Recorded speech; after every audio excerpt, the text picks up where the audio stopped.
नमस्कार, आप देख रहे हैं public live news nation study four. जिला संवाददाता हेमशंकर सोमानी के साथ आज हम छत्तीसगढ़ के पर्यटक स्थल और बालोद जिले के पर्यटक स्थल मां कंकालीन मंदिर परिसर पर पहुंचे हुए हैं और यहाँ के जो कार्यवाहक अध्यक्ष हैं डॉक्टर पी.आर. ठाकुर जी, उनसे हम जानने का प्रयास करेंगे कि शारदीय नवरात्रि 2024 में किस प्रकार से माता जी की प्रांगण पे जो शारदीय नवरात्रि है वहाँ का संचालन किस प्रकार हो रहा है। नमस्कार सर, पब्लिक लाइव नेशन में। नमस्कार भैया, नमस्कार जी। इस शारदीय नवरात्रि में कंकालीन में मंदिर परिसर की जो संचालन किस प्रकार हो रहा है हमें बताने का प्रयास करेंगे।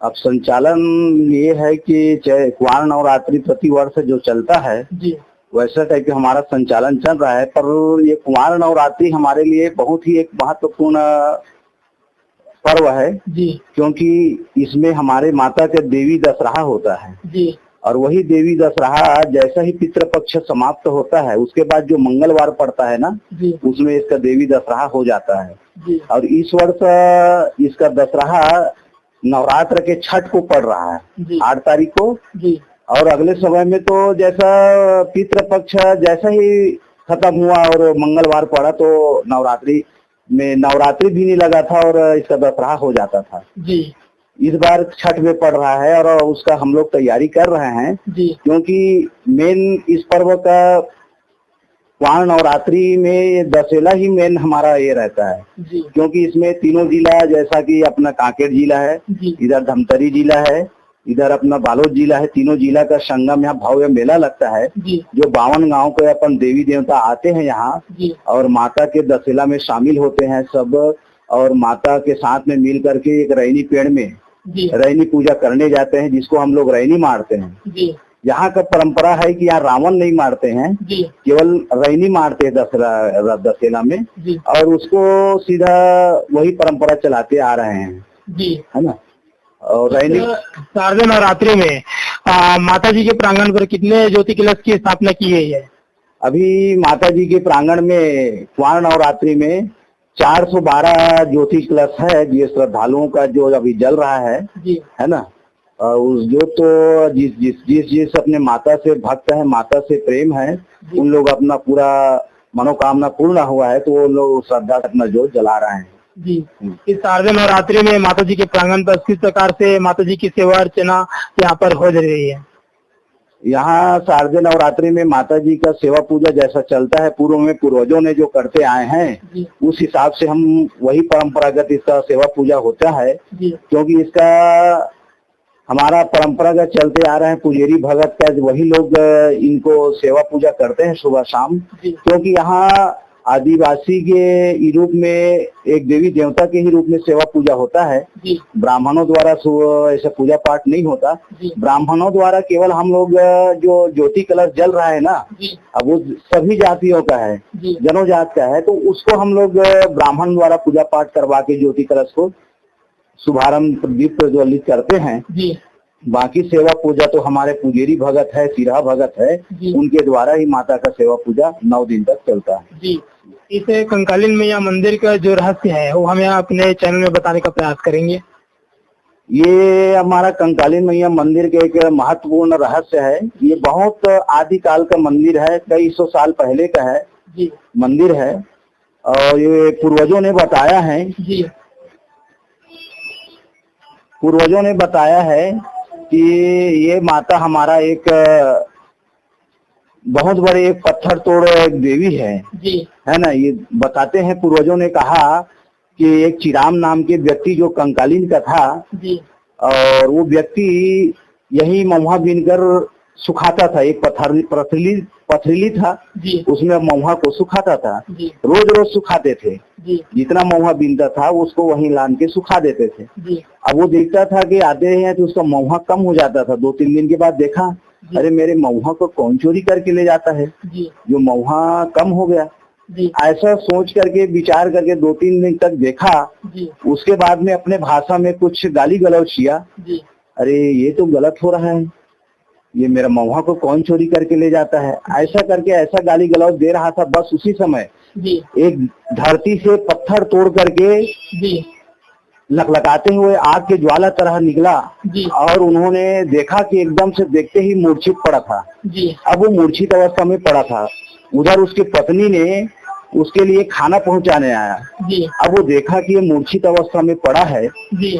ये क्या हो गया, वो असमंजस में हो गया। उन्होंने तुरंत वापिस हो गया जी। और गांव तरफ जाकर के अपने गांव के जो सियान है, बुजुर्ग है, उनको बुलाया। चलो तो हमारे यहाँ सियान है, कैसे एकदम मूर्छित अवस्था में पड़े है, ये जगह में महुआ सुखारी थी ही जगह में आके यहाँ देखिस ना तो मूर्छित अवस्था में एक देव स्वरूप में रही है ना। तो वो समय में वो देखिए मूर्छित अवस्था में तो पूरा सयान मतलब बुलाए के बाद में बोला जगाए के प्रयास करी, जो भी पानी वानी छीटा करके बोला जगाए प्रयास करी। जागे के बाद में बोला पूछेगी कहा हुई काला देखे ते करके सियान मन पूछी तो वो ये बताई कि मैं एकदम लकलकाते हुए पत्थर तोड़ के आग की तरह ज्वाला की तरह निकली और एक आवाज में कान में मोड़ सुनाई है इसकी, ये मैं कंकालीन हूँ, मैं सेवा चाहता हूँ। बस सपना में सुने और मूर्छित अवस्था में पड़े रहे, ऐसे करके वो बताई। तब से वही चिराम नाम के भैया और वो गुसियान मन मिल के वो जगह ला एक माता काली के रूप में वो जगह का स्थान चिन्हांकित करके माता के सेवा पूजा करना चालू करी। और वो चिराम नाम के जो भैया है ते सेवा करते करते उसका अंत हो गए तो ओकर वंशज है, जैसे कि मैहर बोलते, ओकर सालिक है, सधवा है, अर्जुन है, दशरथ है ना, और खलाल खोर ये पूरा मरई परिवार कर वंशज यही मन पुजारी काम करते है है ना। आज वर्तमान में ओकर बहिन नमान कृपाराम कुमर्रा वो करीस और ओकर अंत होए के बाद में ओकर लड़का राम कुमार पुजारी अभी वर्तमान में पुजारी काम करत है। और जो सियान मन चलते आए हैं वही परंपरा आज भी चलते जानत रही। तो ओकर एक मठ के रूप में माता के बगल में पुजारी बाबा के नाम से मठ है, वो मठ के हम पूजा पाठ अभी भी करथन। और अभी दशहरा में वही पुजारी बाबा में एक घोड़ा चढ़ाथन और माता में हाथी चढ़ाथन और ये उनकर परंपरा चलते आते है ना। देखा जाए तो कंकालीन मैया मंदिर को खारून नदी छत्तीसगढ़ की प्रमुख नदी है, उसका उद्गम स्थल माना गया है। तो आप खारून नदी की जो उद्गम स्थल के बारे में हमें बताने का प्रयास करें, माँ कंकालीन मैया मंदिर की परिसर के बारे में। हाँ, खारून नदी उद्गम स्थल है ऐसा सभी ने बात जानते हैं और हम लोग बहुत प्रयास किए समिति के लोग कि खारून नदी का उद्गम स्थल है। तो शासन प्रशासन के ऊपर कई गुहार लगाए, कई नेता लोग आए, उनको हम लोग ने उनको अवगत कराया कि खारून नदी का उद्गम स्थल है, इसे एक पहचान के रूप में बनाया जाए ताकि अच्छा से चिन्हांकित रहे, पहचान बने। लेकिन अभी तक के कोई शासन प्रशासन कोई ध्यान नहीं दिए खारून नदी का उद्गम स्थल जो का त्यों का है, लेकिन उसका विस्तार अभी तक नहीं है। खारून नदी आगे जाकर बहुत विकराल है, देखते हैं उसमें बहुत जीवन यापन चल रहा है, लेकिन जहाँ उसका उद्गम स्थल है वहाँ पे एकदम से बिल्कुल विलुप्त होते जा रहे हैं। हम लोगों ने इसको बहुत प्रयास किया उजागर करने के लिए ताकि हमारा माता का भी उद्धार हो जाएगा और हमारा माता का भी आगे प्रचार प्रसार बढ़ जाएगा करके, लेकिन कोई ध्यान नहीं दिया। कंकालीन मैया मंदिर जो कि खारून नदी की उद्गम स्थल माना गया है और छत्तीसगढ़ की प्रमुख पर्यटन स्थल है, लेकिन वहां जाने का साधन जो रास्ता है वो बहुत जटिल है और लोगों को काफी परेशानियों का सामना करना पड़ता है माता जी के दर्शन करने में। तो इस रास्ते को दुर्गम देखते हुए आपके समिति द्वारा शासन को किसी प्रकार से आवेदन पेश किया है?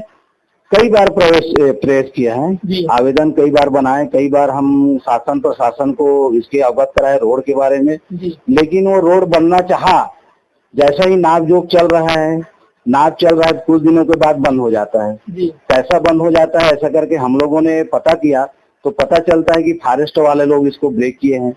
मतलब फॉरेस्ट वाला ये चाहता है कि हमारा हमारा जगह है, हमारा रास्ता है, इसको हम ही लोग बनाएंगे। लेकिन इसमें वही क्या है कि नेता लोग अपने ये देखते हैं कि हम इसको काम को लाए तो हम कराएंगे, बस इसी कारण उस काम रुक जाता है और आज भी यही स्थिति पड़ा है। तो वर्तमान में अभी केदार कश्यप जो वन मंत्री है अभी बड़हूम में आया था, उसको भी हमने आवेदन दिया है एक डैम के रूप में, डैम और एक रोड के रूप में। 8 किलोमीटर रोड है, मंदिर का बीच में हमारा माँ कंकालीन विराजमान है, उनको हम रोड को बनाने के लिए निवेदन किए हैं, आवेदन किए हैं। और अब आगे क्या होता है तो अभी तक उसका कुछ हमारे पास ये नहीं आया है और आ जाएगा तो देखो क्या होता है। वन मंत्री को तो आवेदन दिया गया है कि इस रोड को बनाने के लिए। छोटा छोटा जब रोड बन चुका है, इतना बड़े माता का मंदिर है जो पूर्वजों से चलते आ रहे हैं, वो रोड अभी भी एकदम से जर्जर है, लोगों श्रद्धालुओं को जाने आने में भी कई तरह के अड़चन पड़ जाते हैं।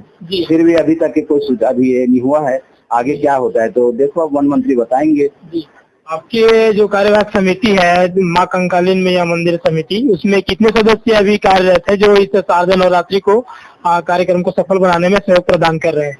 अभी तो उसमें हमारा समिति आसपास के गांव से वैसे 52 गांव बताते हैं। समिति तो लगभग 200 से 250 तक है जी। लेकिन अभी वर्तमान में 9 दिन तक के सेवा आसपास के ही गांव के कम से कम 20-25 लोग कार्यकारिणी सदस्य है, वही लोग इसको कार्य करते हैं जी।